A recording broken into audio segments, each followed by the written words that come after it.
Our story begins on the twin suns planet Tatooine. Shmi Skywalker, a simple woman, was blessed and burdened with the birth of twins. The first was Anakin, a boy radiating with light and hope. Unbeknownst to her, however, the second twin, born still and silent, clung to life through the inherent, raw connection to the dark side of the Force. Assuming the child to be dead, a heartbroken Shmi devoted herself entirely to raising Anakin, unaware that the forces of destiny were already in motion for her lost son. The twin was brought to the center of the desert, where the seemingly lifeless body was laid to rest. The baby lay there, under the cold, clear skies of Tatooine. His only lifeline was the dark side. Through the birth of the dark twin, an explosion of dark side energy was released into the galaxy, and the Sith Lord Sheev Palpatine immediately felt a vergence in the Force. He made his way to Tatooine, where he could feel the presence of the dark side growing. As Palpatine made his way to the source of the dark side energy, he found a small child pulsating with the dark side in a way he had never seen before. It was latching itself to the energy, beginning to form a bond with the dark side. His cries resonated with anger and fear. The dark side responded to these raw emotions, intensifying its protection and feeding him with more of its power to keep him alive, and the infant unknowingly accepting and embracing its influence. Sidious picked up the child, dubbing him Vader, and carrying him out of the barren desert. Palpatine could tell that the child was special, but did not understand the extent to which he was. He was born a twin, the two most powerful Force entities to ever be created. They both shared the highest midichlorian count ever recorded in a life form, but one child was dark, whilst the other served the light. The world of Korriban, ancient home of the Sith, was not a place for children, but this was where Vader found himself, under the watchful eye of Darth Sidious. Within the intricate network of tombs and temples, Sidious had established a hidden training ground. Vader was quickly introduced to Darth Maul, Sidious's current apprentice. Even at such a young age, Vader was not intimidated by Palpatine's fierce apprentice. Instead, he sensed Maul's immense power and understood that he was to learn from him. Vader, driven by an innate will to survive and conquer, absorbed these teachings with an unnatural ease. His Force abilities flourished, soon rivaling that of Maul. The Force was strong with him, stronger than Sidious had ever seen in someone so young. By the age of 9, Vader's powers had grown exponentially. His combat skills were impressive, but it was his mastery of the Force that set him apart. He could manipulate the Force in ways that even Maul could not. His abilities to harness the dark side was unsettling, even to Sidious. In one particular training session, Vader managed to disarm Maul using just the Force, a feat that surprised them both. Maul stood frozen as the lightsaber was wrenched from his grip. From that point on, it was clear to Sidious that Vader was no ordinary apprentice. He was a prodigy of the dark side, born of desperation and nurtured by the ruthless teachings of the Sith. Vader had become the perfect embodiment of Sidious's vision, a powerful Force user shaped from the very start to serve the dark side. To fortify his position in the darkness, Sidious placed him into a dark metal suit that would instill fear into his adversaries. Anakin is eventually discovered by the Jedi Order on Tatooine and taken back to Coruscant to be trained as a Jedi. Throughout this period, Palpatine is able to take over as Chancellor of the Republic after calling for a vote of no confidence on Chancellor Valorum. During this time, Maul was revealed to the Jedi as a Sith, and he killed Qui-Gon Jinn on Naboo. However, Obi-Wan quickly struck back and sliced Maul through the abdomen. This caused Anakin to be trained by Obi-Wan Kenobi. Everyone would continue as in the normal timeline. Anakin would grow up to become an extremely powerful prospect in the Jedi Order and was dubbed the Chosen One. The main difference in this story is that Palpatine does not manipulate the young boy. He isn't even a part of his plan. Remember, at this point, Palpatine doesn't know that Anakin and Vader are brothers. Because of this, he has no use for Anakin, so the boy is left alone. 10 years passed as we reach the end of Attack of the Clones. Anakin and Padme get married,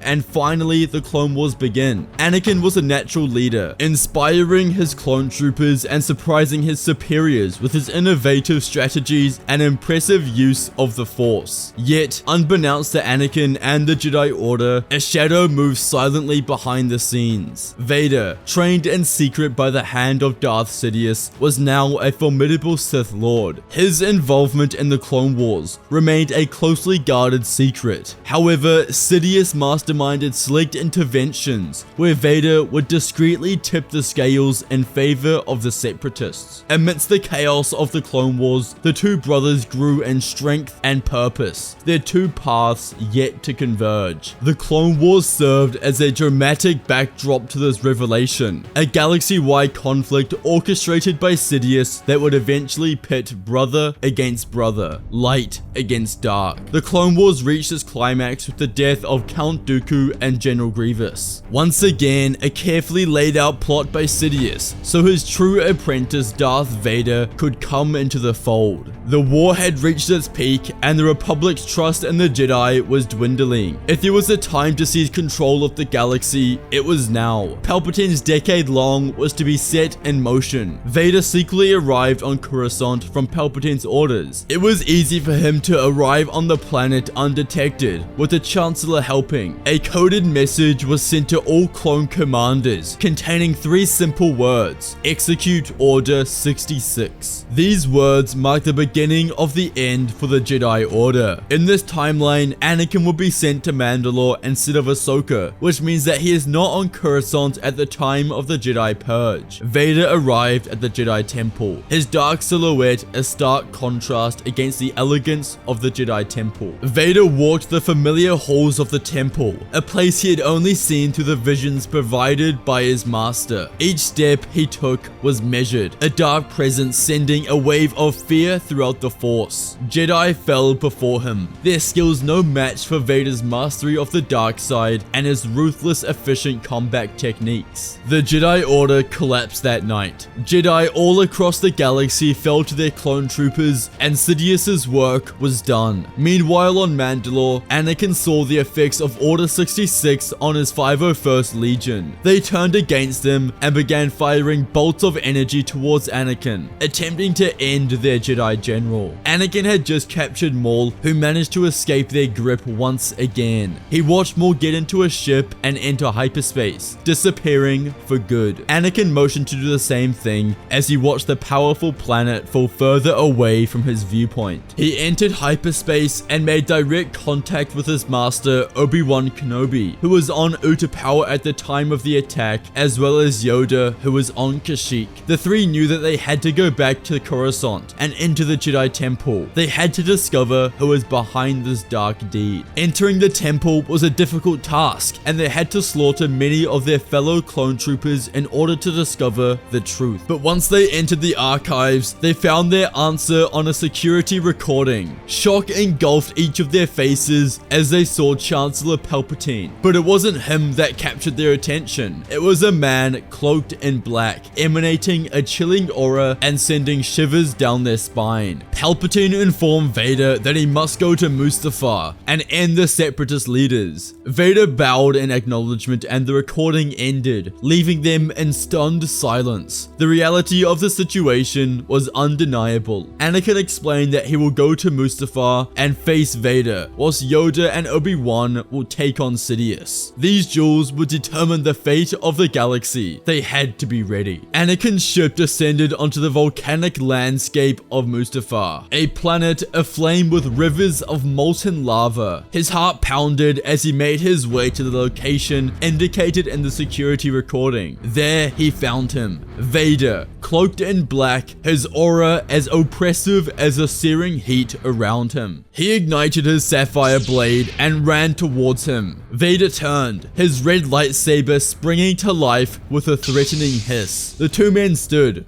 bathed in the glow of their weapons, a striking contrast of light and darkness. The duel was fierce and relentless. Their blades clashed, each strike sending sparks flying. Anakin, the Jedi Knight, fought with a combination of skilled technique and raw force power. But Vader, steeped in the dark side, countered with ruthless efficiency and a ferocity that was a mirror image of Anakin's own. As the swords connected, an unprecedented wave of energy pulsated throughout them, causing the world around them to momentarily blur. Both were thrown into a vortex of visions, memories they didn't remember but knew were true. They learned how they were brothers, separated at birth but connected for one reason: to bring balance to the Force. Anakin wasn't the chosen one. They both were, the epitome of light and dark. Both were needed to bring balance. The vision ended as abruptly as it started, leaving them on the smoldering plains of Mustafar. They disengaged their weapons. Their battle ceased in the face of this profound revelation. An echo resounded through the celestial landscape, a wordless voice, timeless and universal, much like the Force. It explained that if the brothers wanted to destroy Sidious, they must work together. Vader was completely shocked at what he had seen, but knew what he had to do. He joined his brother, and together, they would make sure Sidious paid for what he had done. The two brothers escaped the fiery landscape of Mustafar and set course for Coruscant. They burst into the Senate's grand auditorium, the sight that greeted them causing a momentary freeze in their steps. Anakin's heart sinks as he sees the lifeless corpse of his former master, Obi-Wan Kenobi, lying on the tiled floor. He had been killed. The reality of Obi-Wan's death hit him harder than any physical blow, fueling his resolve to bring an end to the chaos around him. As he and his brother stared up at the epic conflict unfolding, they did not just see Palpatine and Yoda, but instead the Dathomirian Zabrak Maul. Vader's expression hardened, a sense of betrayal flaring up within him, marking the resurgence of a long-forgotten rivalry. As the brothers finally entered the room, they saw Yoda experience a burst of energy and spin over Palpatine, his lightsaber slicing through the air and impaling Maul, who fell with a gasp, his crimson blade extinguishing as he slumped to the floor dead. However, the moment of victory was short-lived. Palpatine, seeing his chances, unleashed a torrent of force lightning at the momentarily distracted Yoda. Sidious took this moment of triumph and severed Yoda's head from his body, ending the Grand Master's life. Anakin and Vader watched, frozen in shock as Yoda's body stilled, his life extinguished by the lightning still crackling around him. Anakin and Vader reached Palpatine, anger and hatred expelling from their movements. Anakin desired to avenge Obi-Wan and Yoda, but remembered his training in the light and knew that remaining calm was the best path to victory. Vader opposed these views. He was a tyrant who was prepared to kill anyone who got in his way. The twins wanted the same thing. However, their paths to achieve it were polar opposites. The battle began with their lightsabers clashing in a furious battle. It was a dance of light and darkness. Anakin's strikes, like waves crashing onto a shore, were met with Vader's retaliations,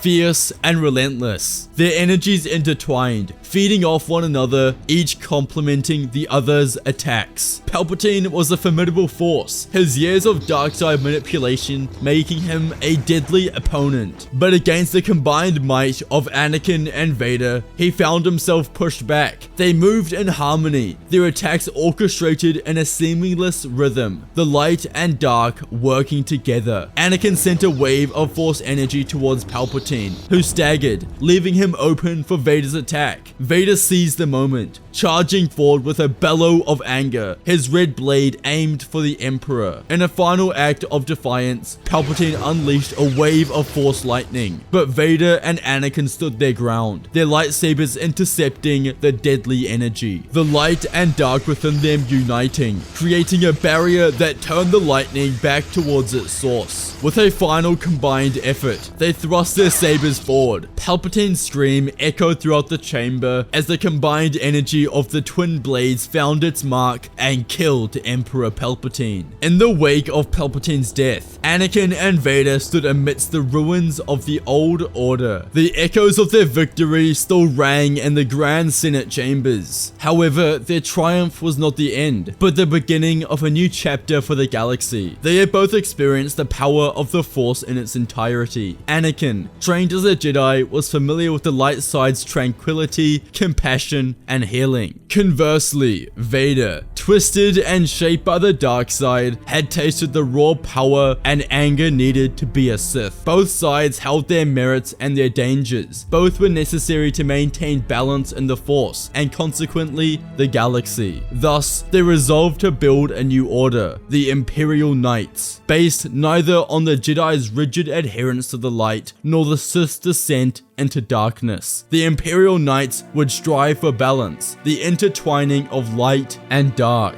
mirroring the unity of Anakin and Vader that they had discovered within themselves. Students of this new order were taught the principles of the light side, peace, knowledge, and serenity. Simultaneously, they were educated about the dark side, passion, strength, and the inherent desire for freedom. Instead of succumbing to its temptations, they learned to harness it, to control it, and use it for the greater good. The Imperial Knights were not just soldiers or diplomats, but guardians of the galaxy. They pledged to protect the innocent and punish the guilty, standing vigilant against any forces that threaten peace and balance. Anakin was able to go home to his wife Padme, who had just given birth to twins. Despite the loss of Obi-Wan and the rest of the Jedi Order, the two were committed to bringing their children a bright and safe future where the horrors of evil and corruption would not disrupt them. The married couple would live happily ever after as a powerful family. And so, in the aftermath of a monumental conflict, the galaxy saw the rise of a new order.